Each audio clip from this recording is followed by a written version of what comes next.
Well, hello there. And this is Auntie.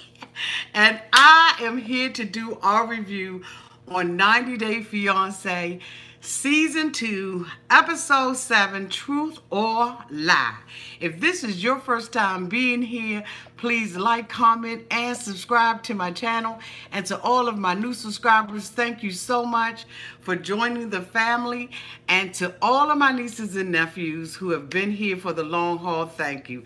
Let me tell you something. Tonight was a trick or treat. Okay, you be the one to decide whether or not it was a trick,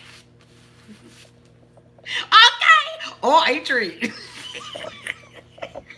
If I had to rate tonight's episode, I would rate this mofo a cotton freaking B+. For all the drama that went on tonight. If you got your glasses with you, hold them mofos up and let's do a cheers to one of the best episodes of 90 Day Fiancé before the 90 days.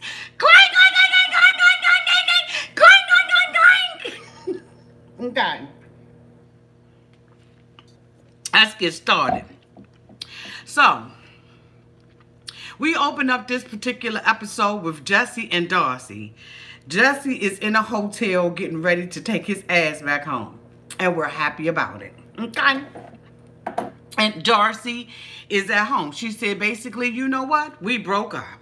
And so, you know what? I thought that that was a trick. And so basically, she, is like, the producers put it up on the, the little words up on the screen and tell us that that Jesse called Darcey and said, could she come back and talk about it? Basically, Jesse got primed and pumped to call Darcey back over to the hotel. And so basically they talk. Jesse acts like, it's the end of the world. He's crying.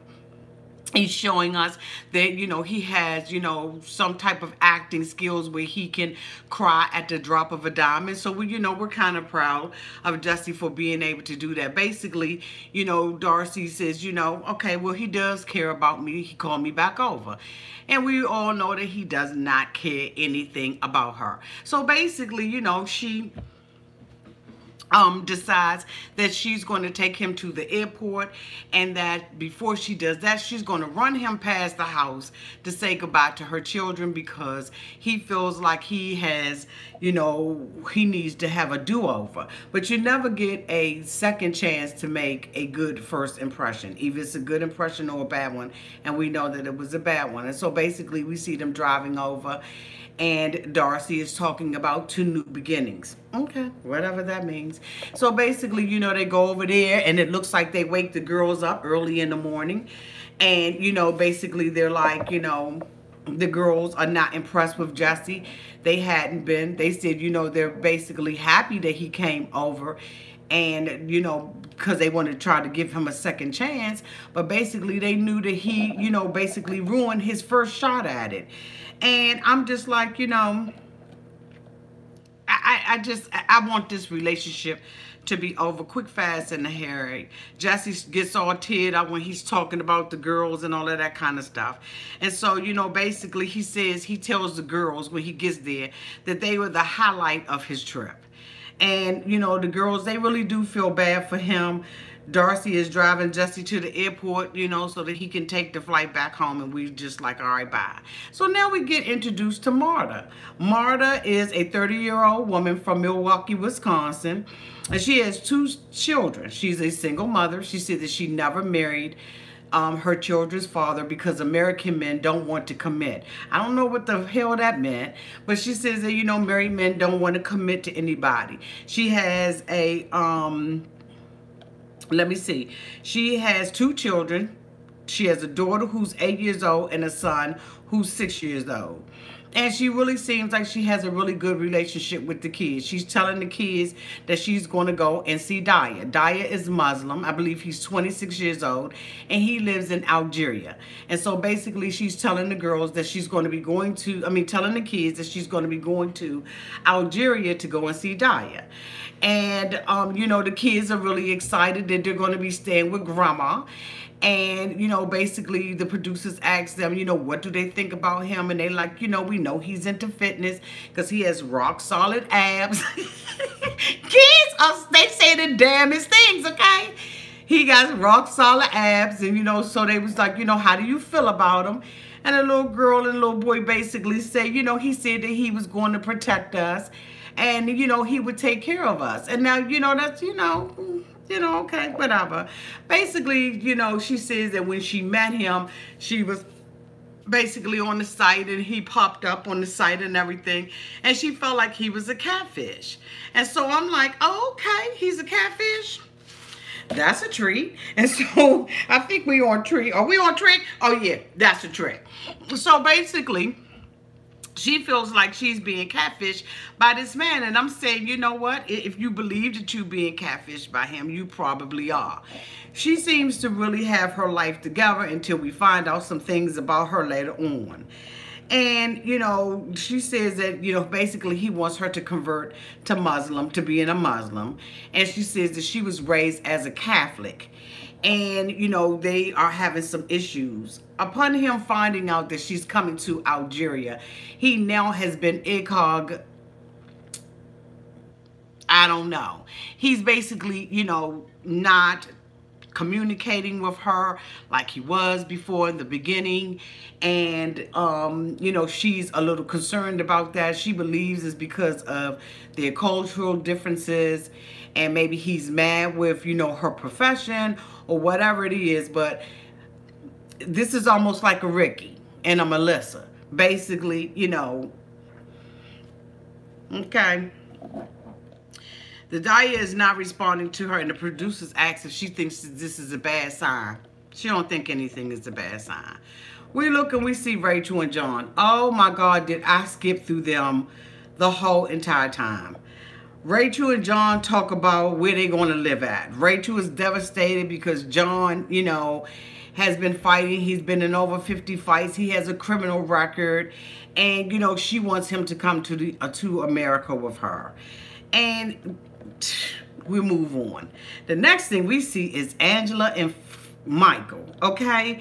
Angela is at a beach resort with Michael. She decides that, you know, this is what, you know, they're going to do. They're going to have this romantic rendezvous or a romantic in the bed at a resort, okay? But she's like, you know, there's some things about Michael that I need to find out first before, you know, I've caught him in all of these lies, and I need to really confront him and find out whether or not, you know, this guy has been lying to me about this big bad secret that she has. And so basically, you know, she sits down with Michael. And, you know, she said, Michael, you know, you lied about, you know, the picture on the phone. Do you remember, Michael, when we were with your friends? You said that you would put my picture on your phone. And I don't believe you've done it. So Michael is sitting there, you know, of course, you know, because he feels like, all right, I'm getting ready to be, you know, bamboozled or whatever. Michael at this point is scared to say anything. He, you know, Angela has gotten out of control with each day and each moment, with or without a cigarette. Angela is walking on the edge of insanity. Do you hear me? So basically, you know, she tells Michael, Michael, give me your phone. So Michael, you know, gives her the phone like a dummy. He gives her the phone. She opens up the phone, and then there's no picture. She shows Michael the phone. Bam! There you go. You still haven't put my picture on there. It takes no time for you to do it. You promised, Michael, that you would do this when we were with your friends. And I don't understand why you haven't done it. But, you know, so basically, you lied to me once. Then Angela, you know, brings up the fact that he has these thousands of women on his social media platform on Instagram, and Michael has not gotten rid of those women. So you know what? That's, you know what? Lie number 2. So Angela basically is counting down all the lies that Michael has told her, because Angela now feels bamboozled, hoodwinked, and she feels like, you know, she's been run over by the Nigerian Mayflower. So basically, She says, you know, Michael, I believe, you know, you still following all these women. And, you know, basically, I believe that you're just telling me what you want me to hear. And so Michael is like, I don't want to lose you. I will do it. I'll do what you need me to do. I'll stop following the women. But here's the thing. It's impossible for me to date 1,000 women. Angela thinks that I want to date that I'm dating all these women, and I'm not. But it's not impossible, Michael, for you to scam 1,000 women. Now, as I said last week, one of my subscribers has reached out to Michael. There was some dialogue between one of my subscribers and Michael. All the stuff was scratched out. Everything was scratched out, except for the fact that Michael wanted me to know that he, one, does not have a wife, and two, does not have children. Now, why one of my subscribers would believe anything that this mofo said when he has already tricked Angela, I don't understand. Hear me what I'm saying to you, my sweet little niece. Leave Michael the entire fuck alone, okay? He is a scammer, and he's probably going to be scamming you. Now, I don't know how bad you want a man in your life, or what you know what that's about. But my suggestion to you is, boo, take notes. You see what the hell is going on with Angela. Okay? Why the hell would you believe anything that he says and then send it to your auntie with all the damn dialogue between the two of y'all scratched out? I want to see what the hell he said. So what I need you to do, my sweet little niece, is send it back to me again and let me reach out to the mofo. Let him talk to Auntie himself. Michael, I know your ass is out here, okay? Leave my damn niece alone. Let me tell you something, boo. A hard head make a soft ass. You understand what I'm saying? So basically, Angela goes in now, and she's on lie number 3. The lie that she has not been wanting to tell anybody. She asks Michael about a blowjob, okay? I'm like, what? Okay, a blowjob. So allegedly, this is his 3rd lie that Angela wants to catch him in, okay? What Angela says that when Michael met her the first time, he was cheating on her. Michael gave her this elaborate story. Y'all ready to hear it? Here you go. Okay? This is a little trick. So basically, Michael says that there was a girl in the neighborhood that didn't have a ride and didn't have any money. And he decided to feel sorry for her, because the good Samaritan that he is, he decided to take her to wherever she needed to go. For payment, she decides to stop at the location that she was being taken to and aggressively give Michael a blowjob.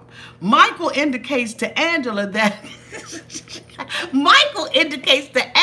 the woman was so aggressive that he didn't know what was happening until the end of it. There was no way and nothing in him that could stop this woman from giving him, come the hell on now. Like, come on. And Angela says, well, we weren't really in you know, messing with each other and all of that kind of stuff. You know, we weren't really serious at the time. So what I decided to do was I decided to give you. But since you done already told 1, 2, and 3 lies, now I'm confronting you about it. Because basically everything that you've said, Michael, has been a lie. I'm very unhappy. I'm not really satisfied with the loving that I've been getting. And you know what? Now I'm going to confront you on something that I said that I forgave you for. Michael then sits there and tells Angela, you know, basically nothing. So Angela's like, you know, was that a lie, Michael? Did you tell me a lie? Was you really at the, you know, what I believe is that you really were with your homeboys. You all were at a club. You got horny and decided that you wanted to fuck a bitch, okay? Now, these is Angela words, these not mine.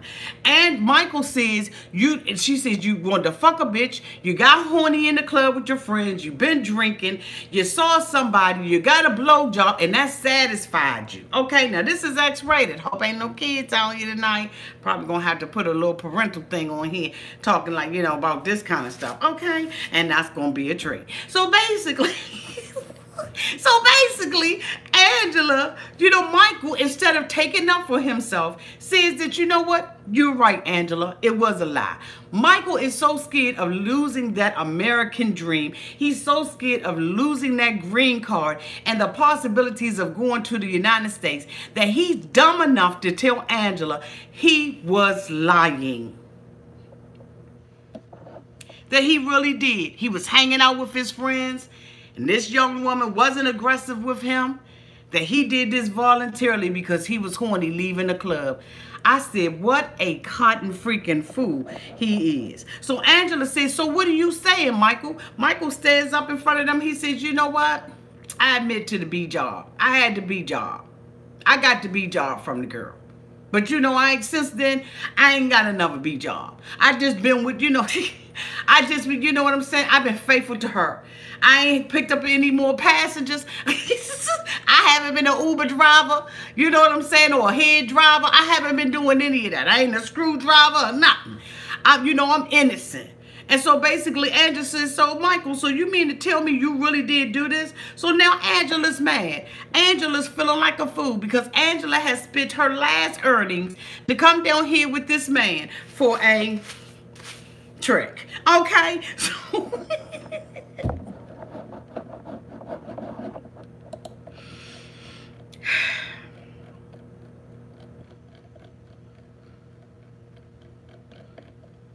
Angela says if Michael lie, he'll cheat. If he cheat, he'll lie.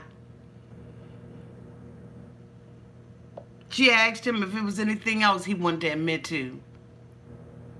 How about Michael ain't never put Angela's pictures on there? How about Michael is just a scammer? Okay, Michael. The next thing we see is Karine and Paul. Paul and Karine are arguing all the time about their cultural differences. Paul says he didn't even see this coming. He didn't think that having cultural difference with Karine and talking on an app all damn day and hiring interpreters was going to be a problem in his relationship. So basically, Paul is outside walking around, look like with a bulletproof vest on. I don't know what the hell he got on his body. But basically, he's walking around looking like an idiot, okay? He stops by the side of the road up underneath the toll bridge and decides that what he's going to do is pick some flowers. So he goes and picks a flower. The flower got ants all on it, you know, something a little kid would do. Instead of him stopping at the market and going to get flowers. So then he sees another bunch right over there by the cans and by the feces. He picks that bunch up and says, oh, but this one looks better because, you know, it's got a couple of more tricks on it. So basically, you know, he feels like this is going to be his way to come back in to Karine and talk to Karine because they've been arguing. So basically, you know, Paul says that, you know, the brother was sitting up in the house and he had been eating some food and everything, and he was angry about the brother them eating the food that he purchased and brought into the home. Karine said that ain't what the hell he said. What he said was that my brother was a thief and that he needed to lock the door because my brother was basically a thief. And I'm done with his ass. I don't want to be with Paul anymore. I want a divorce. Karine is laying up in the bed. She doesn't want to talk to him. Paul comes into the house and he says, follow me. Talk to me, Karine. Talk to me. Karine don't have anything to say to him. He's sitting up. She comes out of the room. He asks her to come out the room. She comes out the room. She stands up and Paul tell her, follow. I need you to follow. Talk to me, Karine. Don't be mad. Tell me why you mad. So Karine snatches the phone out of his hand and starts typing, and Paul is like, oh, you just determined you're not going to talk to me. Karine was like, you damn Skippy, I'm determined I'm not going to talk to you. So basically, you know, Paul and Karine are going back and forth, and Karine types out her information and everything. And so she says that basically she doesn't want to talk to Paul, you know, about this. He knows why she's mad. And so Paul says, you know, I'm trying to tell you. So basically, Paul is like, I apologize for disrespecting your family. Karine said, this is not going to work anymore, Paul. She says, I just don't want to be with you anymore. Paul says, so what do you want? You want a divorce that? You want a divorce that? Karine said, yeah, bitch, that's exactly what I want. So Karine goes into the room. She's trying to, you know, step away from Paul. She doesn't want anything else to do with him. At this point, she's probably pregnant and dealing with morning sickness. And so next thing you know, Paul comes into the room. Follow me. He's all up in the girl's face and everything. And she's telling him, Paul, get out. I'm not talking to you. I don't have anything else to say to you. He's like, you just want a divorce? I paid for all of this stuff. Now, you know what? Let me tell you something. That sounds like an abusive man to me. When you stand up there and tell a woman what you paid for, I paid for the food in here. I paid the rent up in here. I paid for you all the clothes on your back. So Karine was like, don't need an interpreter for this, mofo. Let me tell you something. I've been paying my own money, too. My money. So Paul says, your money? She said, yeah, my money. My money is what been taking care of both of us. And so, you know, basically Paul, you know, he's trying to throw his American weight around and talk about, you know, what he's been doing. Karine said, get out. Paul, I need you to get out. Paul is still standing in there telling her about who he is and what kind of man he is and what he been paying for. She said, Paul, go fuck yourself. I said, Karine, I didn't know you. Clank, clank, clank, clank, clank, clank, okay?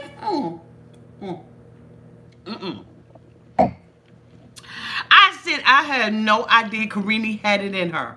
But she said, what you not going to do is disrespect my family.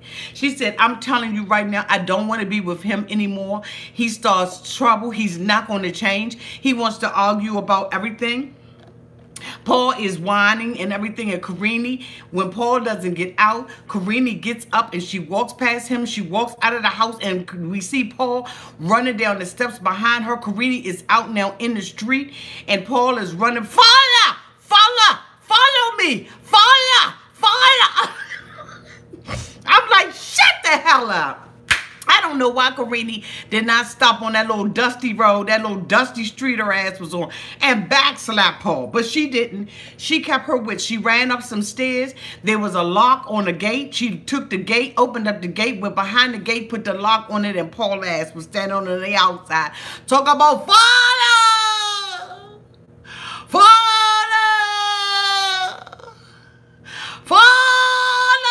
Karine. I said, what the hell?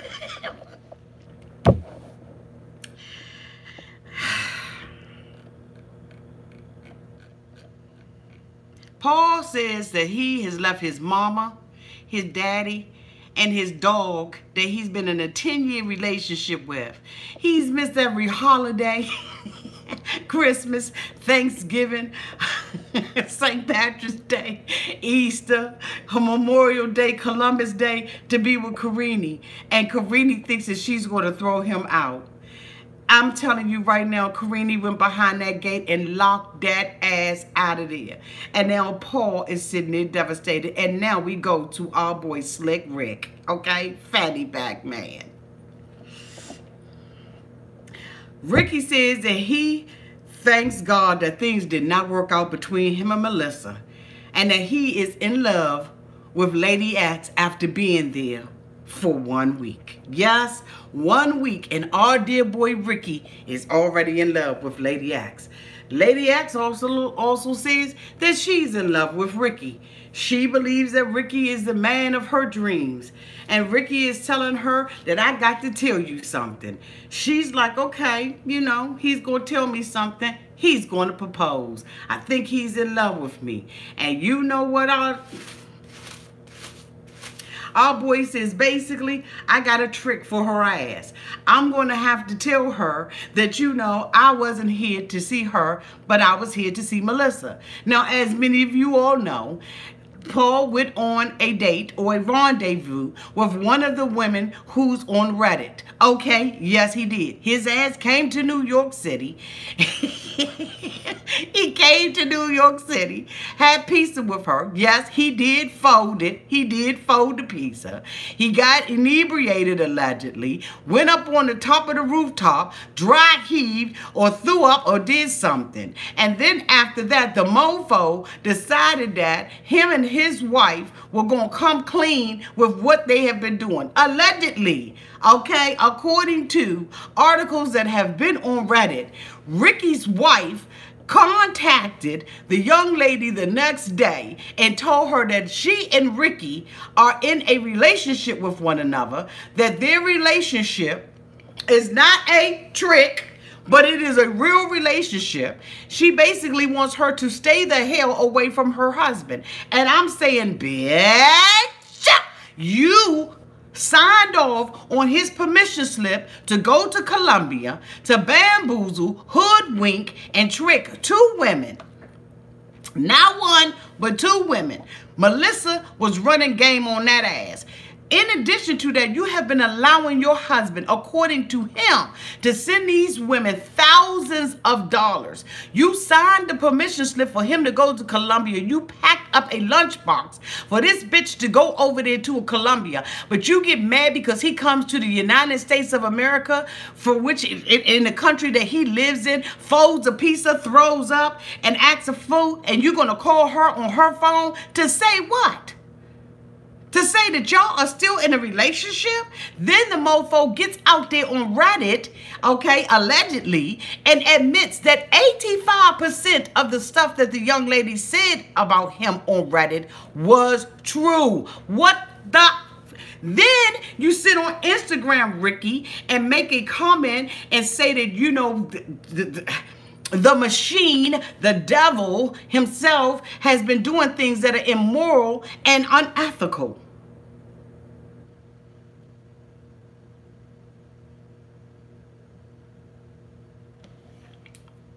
But here we see you running the game. According to Ricky, the Melissa thing, wait a minute, allegedly, according to Ricky, the Melissa relationship was a relationship concocted by TLC. TLC concocted all of this. He just, you know, I guess allegedly they put something up to his head and told him that he had to do this. Ricky, we ain't buying that. We're not buying the bull, okay? Trust me, we are not buying it. We don't know what's going on. All we see is what we see. And all we read is what we read. And I'm trying to tell you, buddy, you are a no good son of a bitch. Okay? And I said it here on Auntie's advice. If the allegations against you are true, you ain't no good for nothing. But anyway, I move on. Ricky is standing, you know, basically saying that Lady X is the best thing that has ever happened to his life. Or was it the folded pizza that he ate in New York a couple of weeks ago? And now, allegedly, the young woman that went out on a date with him, okay, wait a minute, okay, I'm gonna go back to the review. The young woman that went out on a date with him, allegedly, has been staying in a hotel because this mofo has been threatening her, has been allegedly sending text messages to her, revealing her address, and basically, I don't know if he called himself threatening her or what he calls himself doing, but she has been out of fear of this little mofo. She has been allegedly staying in hotel rooms because she's afraid to go back to her own home. Now, I'm saying, here's the thing, boo. The next time you decide that you're going to set somebody up, what Auntie would suggest is that you get an app on your phone where it's a phone app so he doesn't have your personal information. I know you slipped up. I know you did, boo. Okay? But that's just a little that I wanted to give you. Just a little treat that I wanted to give to you. So anyway, basically, he says that tomorrow he plans on proposing to Melissa with the ring, to Lady X with the ring that he brought for Melissa. But tomorrow, he's going to go ahead and tell her the truth, that he didn't come out there for her, but that he came out there for Melissa. He says, you know, she says that she loves him, that she has great laughs with him. And let me see, he keeps telling her that it is something he has to tell her so that she can mentally prepare for it. Well, if you're telling me that there's something that you want to tell me or something that you want to prepare me for, then just go ahead on and tell me. Don't keep saying, I'm going to tell him. So they decide that, you know, they're going to take, you know, a romantic date. All right.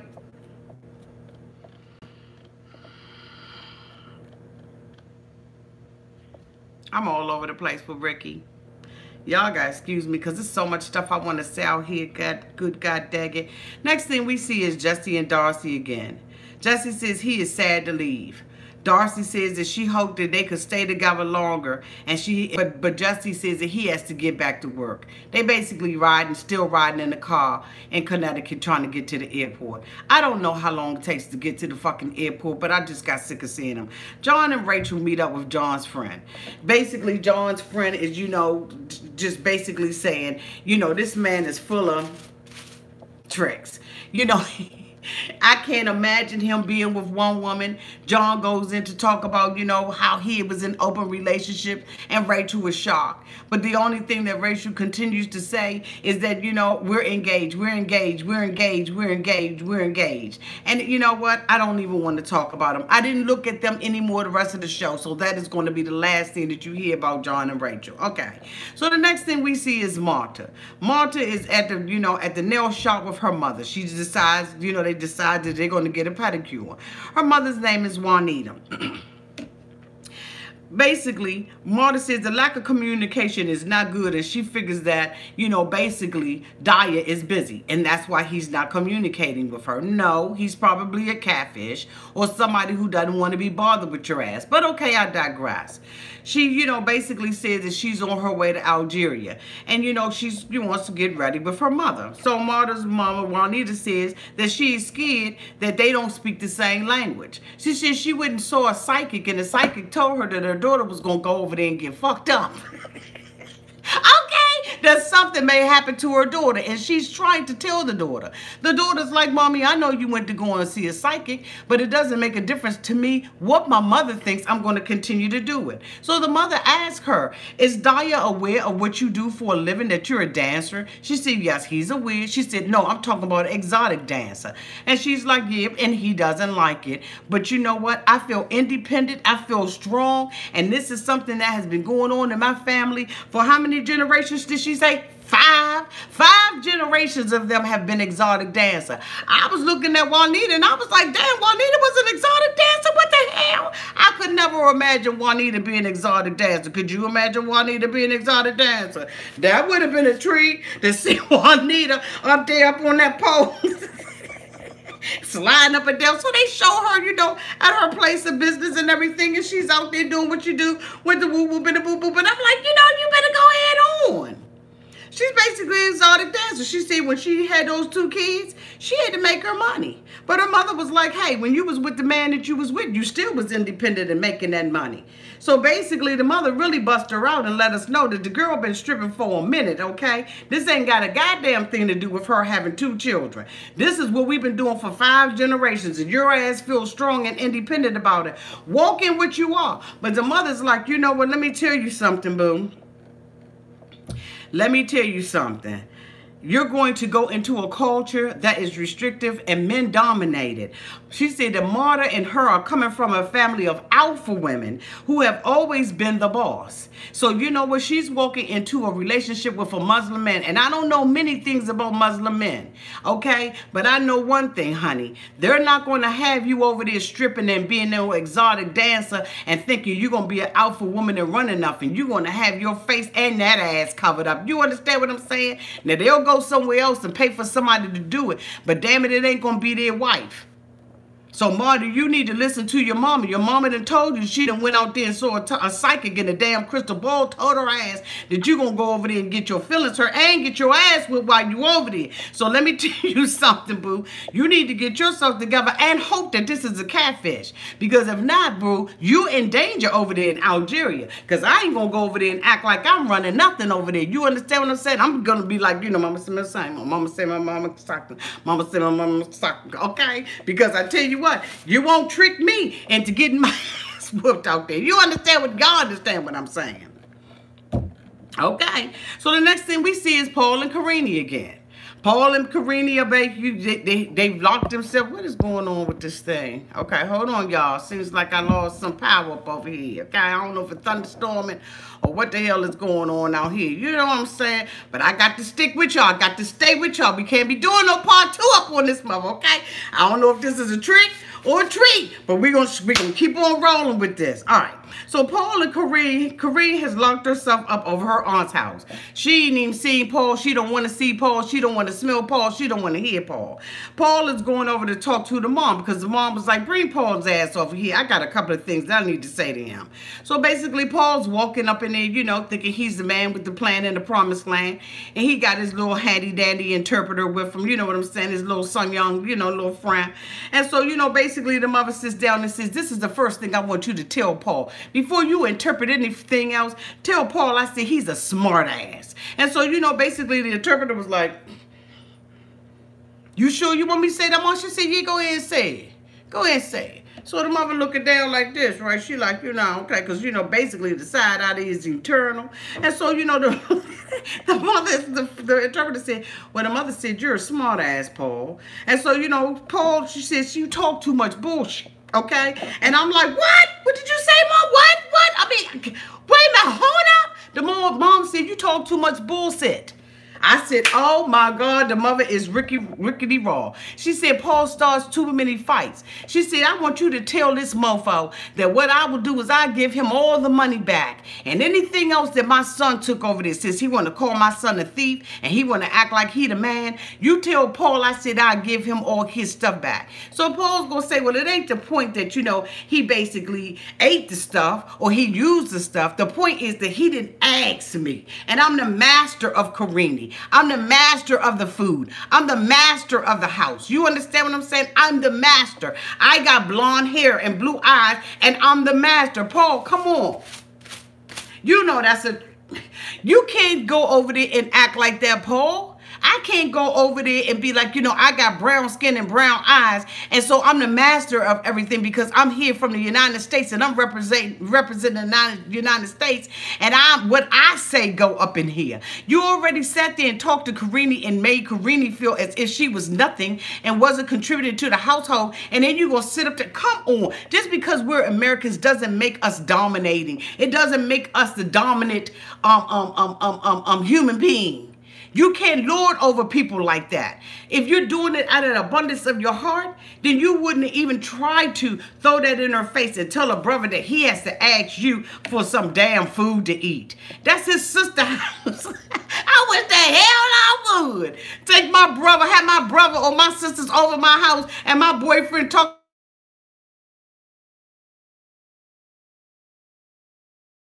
Understand what I'm saying? We don't lord over people. That's not what we do. So the mother, you know, basically said, I'm willing to pay you back everything.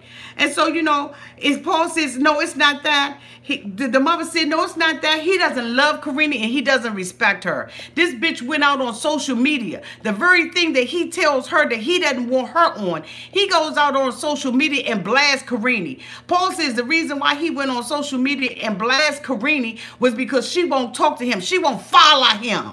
Okay? She won't follow him. And so the mother, you know, it's no excuse for Paul doing what he did.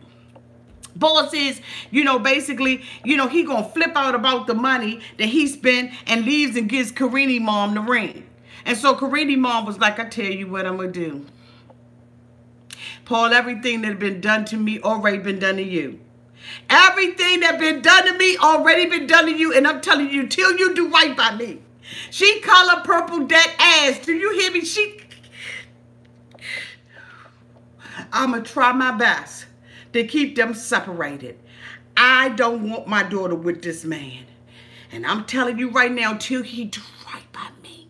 Okay? I just was waiting for the mother to take a fork and be like, yes! Yes! Mama with the color purple. Okay? Mama went out strong and wrong. She's sick of it. And so is Karine. The next thing we see is Ricky. Ricky is riding over here and Lady Axe are both excited. She's thinking that, you know, this is the day that Ricky's going to propose to me. He keeps telling me he wants to tell me something, you know, and I just know that this is a proposal. He is about to propose to me. And so, you know, Ricky is like, you know, I'm going to propose to her with the ring I brought from Melissa. But first of all, I got to tell her that, you know, I got a treat for her. You know what I'm saying? So she's like, okay, well, you know, let's see what goes on with, you know, with all of this. So, you know, basically they get on a little boat because he says that the hotel is, you know, basically they got to take a boat over and this is going to be a romantic time for them and all of that. And I'm just like, you know, both of them are saying that they love each other. After a week, is the sex that good? After a week, you now in love with him? How do you even know that after a week? So anyway, you know, she says she never met anyone like him. He has treated her special. He's such a special man to her. He opens up the wine bottle at the dinner table. We see him at the dinner table next. And, you know, he said, you want some wine? She said, yeah, I want some wine. So basically, you know, he pops it open. He pours it all the way up to the brim. And she was like, damn. He pours his up to the brim, take the little wine glass to the head like that, and gulps that joint down. She said, you need to calm down. She's thinking, you know, he's like, I got something I got to tell you. She's like, oh my God, this is the moment. This is the moment. He's like, you know, it's really something serious. And I really don't know how to tell you. She's like, get it out, baby, get it out. I just know that this is going to be just a special moment between the two of us. He's so nervous and he's been warning me the whole day and all the way over here. And I just know that, you know, this is it. Oh, God, like this is it. A bitch is about to get engaged. She's talking about all the different things, you know, that he's done for her and how he's made her feel special, and he's such a special man. And Ricky is sitting there, you know, he knows that he ain't no good. He knows that he's basically got to tell her the truth about the thing, okay?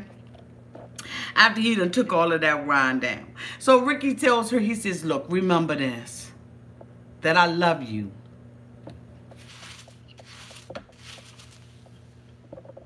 And I see a future with us. She said, oh, okay, you do?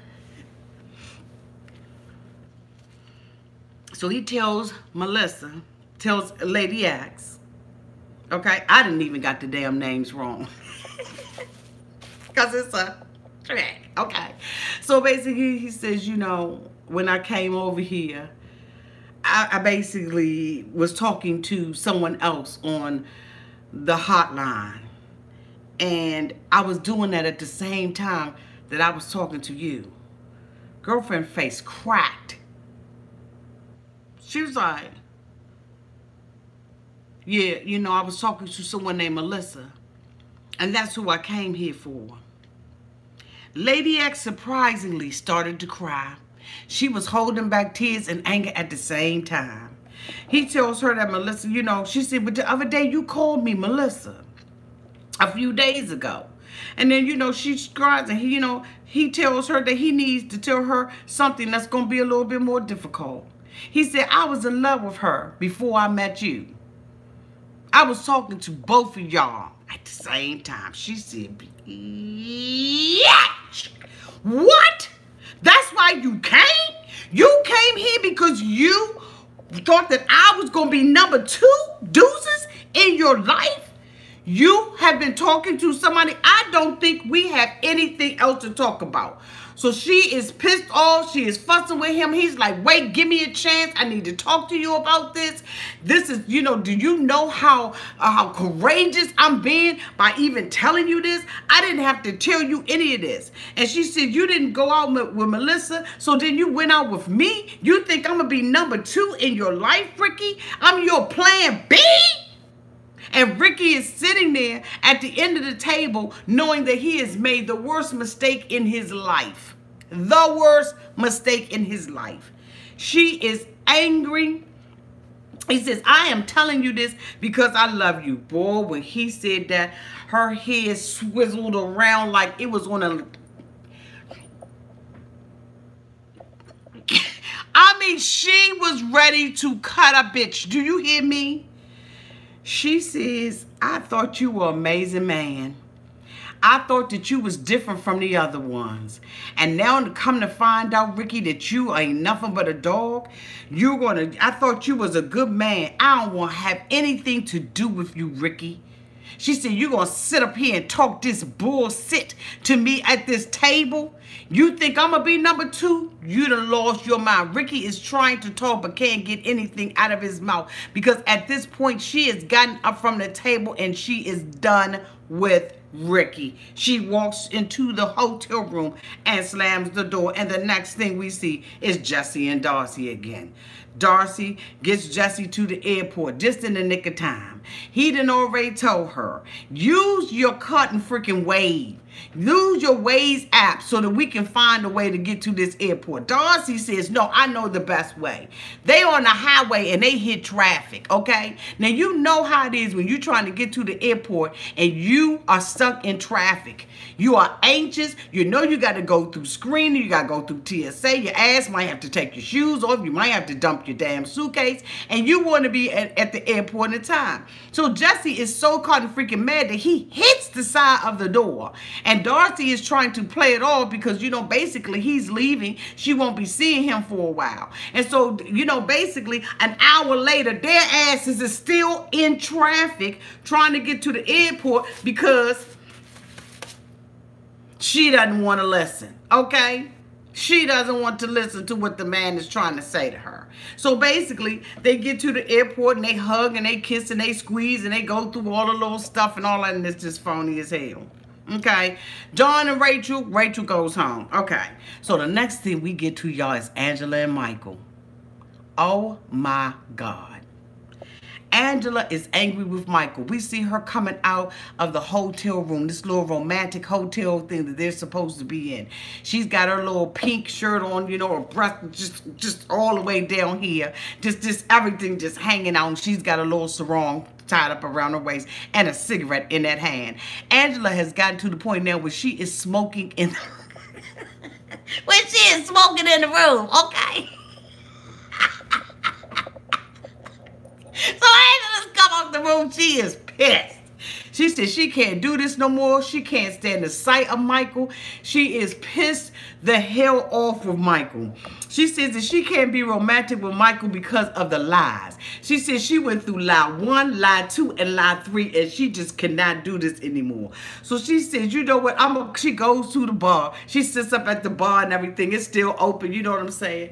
And so, you know, she's got her cigarette. She said, I'm going to call Scotty. That's what I'm going to do. So she gets up from the bar. She goes, sits on the sofa and everything. She called Scotty, who told her mother, you know, basically, well, Michael done already called me. He said, your mother misunderstood what I said. No, hell no, Michael.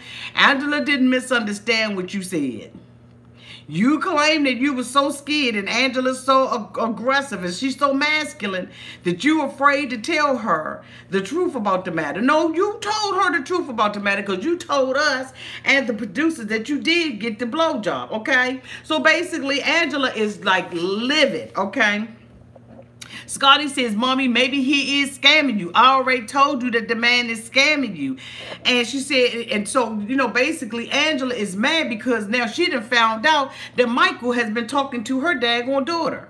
Okay, so next thing we see Michael coming. Angela's still on the phone with Scotty. She still got Scotty ass on that phone, okay? She props that phone up. You know how we do when we want to, you know, be recording and filming stuff behind your back and we just don't want you to know anything. So Michael comes and Angela tells Scotty, here comes the lying bastard now.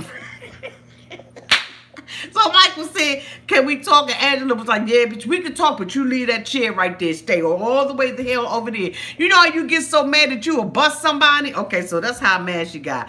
Angela says, you know, you stay way down there.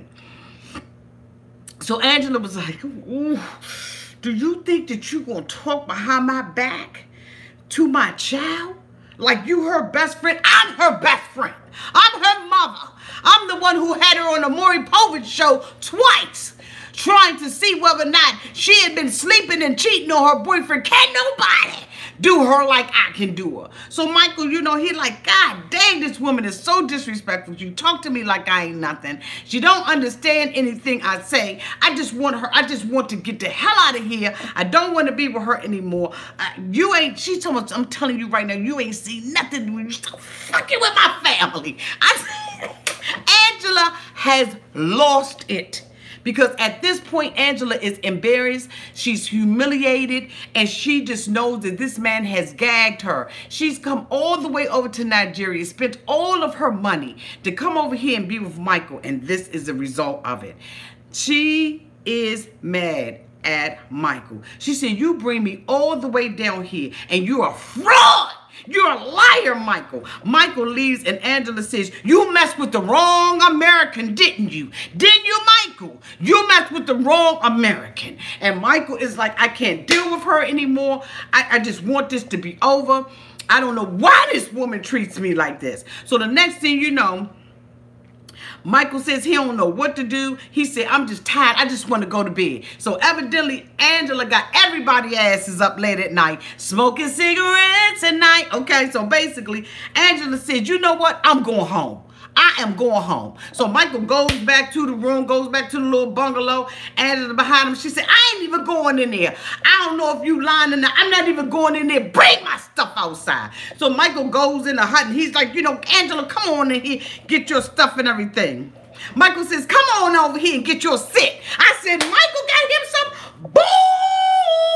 booze. Okay. Which is the same thing.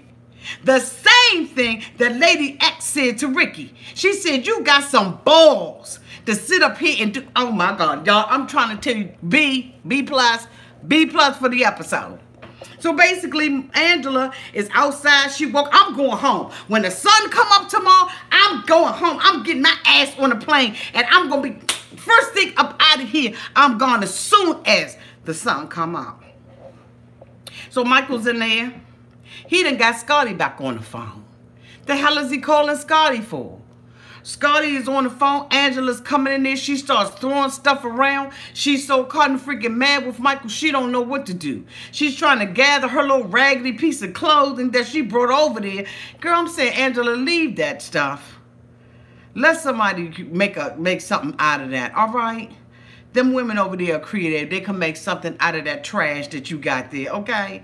Your trash very well may be somebody's treasure, but that stuff that you got, boo, leave that over there. So basically, Angela's grabbing stuff, and so she goes over there in Michael's stuff, and she grabs her Trump stuff. She said, this bitch won't have my American Trump stuff. I tell you what, he won't make Nigeria great again. Angela snatched her stuff up and was like, you done messed with the wrong American woman this time.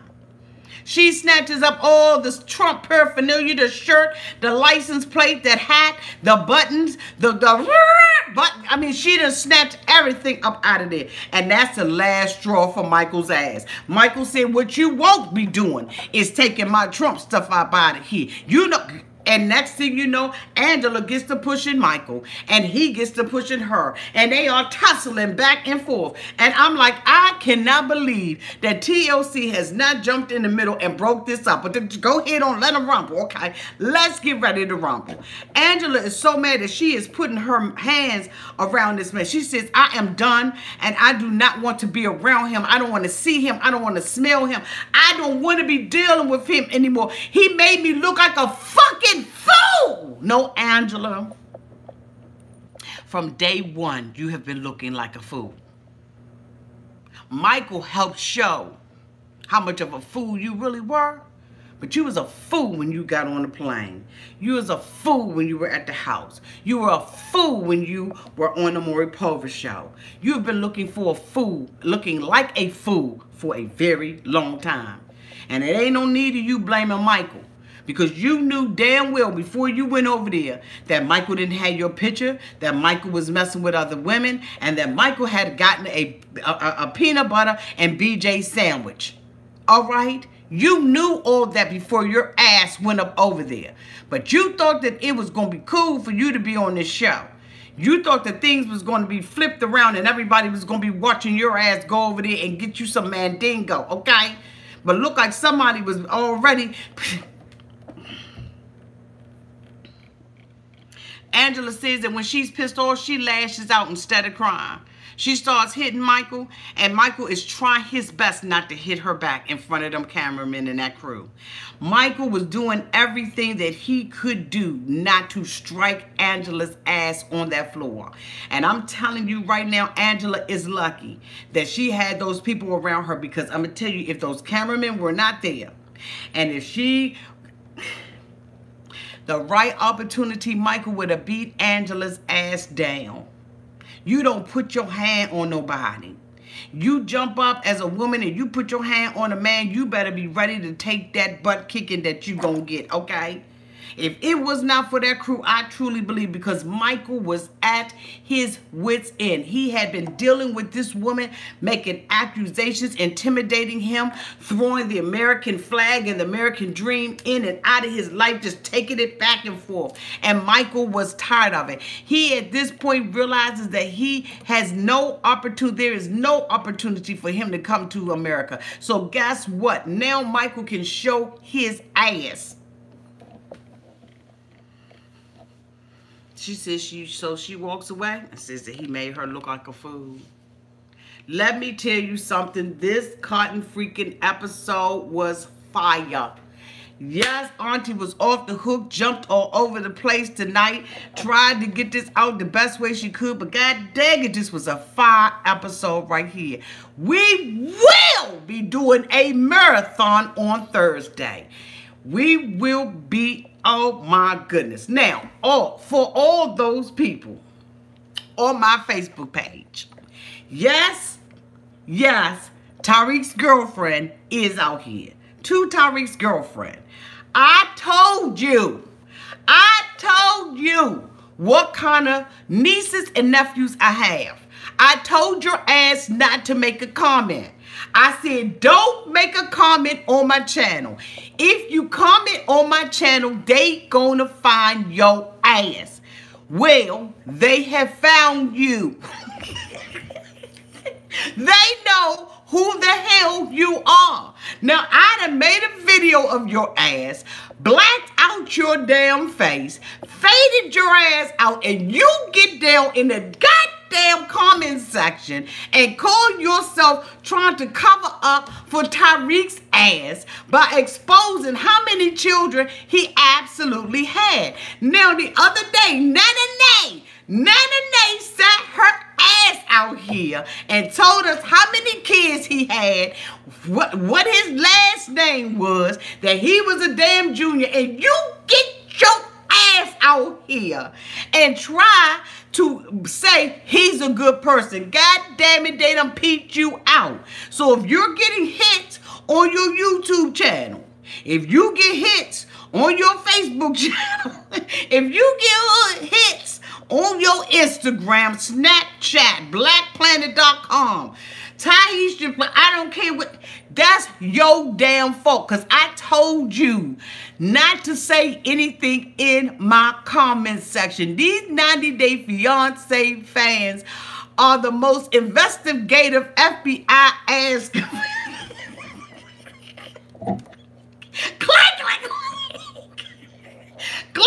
Click to Monica Jean, because she pulled your card. I told your ass not to say nothing. So yes, Tariq's girlfriend has been exposed on the damn channel. Shut up. All you gotta do is sit your ass out here and look and be entertained. You do not have to make a damn comment. You know they're going to scoop your ass out. And now you have been found out. What I suggest you do is go ahead on to do your new damn YouTube channel, because they done found your ass.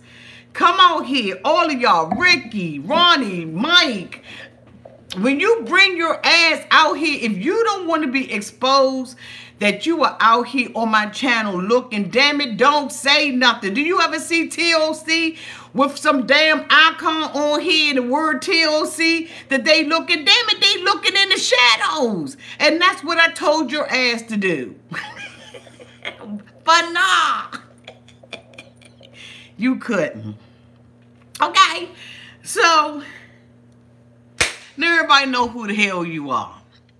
All right, so what I suggest you do, Gling, gling, gling. Is change your damn YouTube. Change your damn YouTube icon. Change your YouTube name. And then bring your ass on back out here on Thursday for the marathon. We will be having a marathon talking all things 90 Day Fiance. Again, we will be having a vote on Facebook to see which couples we will be talking about. This week we will be doing the top 3 couples, okay? So I know we usually do 2, but this week we will be doing 3.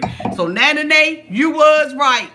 Tariq's other girlfriend that came out here and confirmed everything you said. So, boo, guess what? It was not only a trick, but it was a treat as well. Thank you all so much for being here. I love you. Have a great night. And see you on Thursday.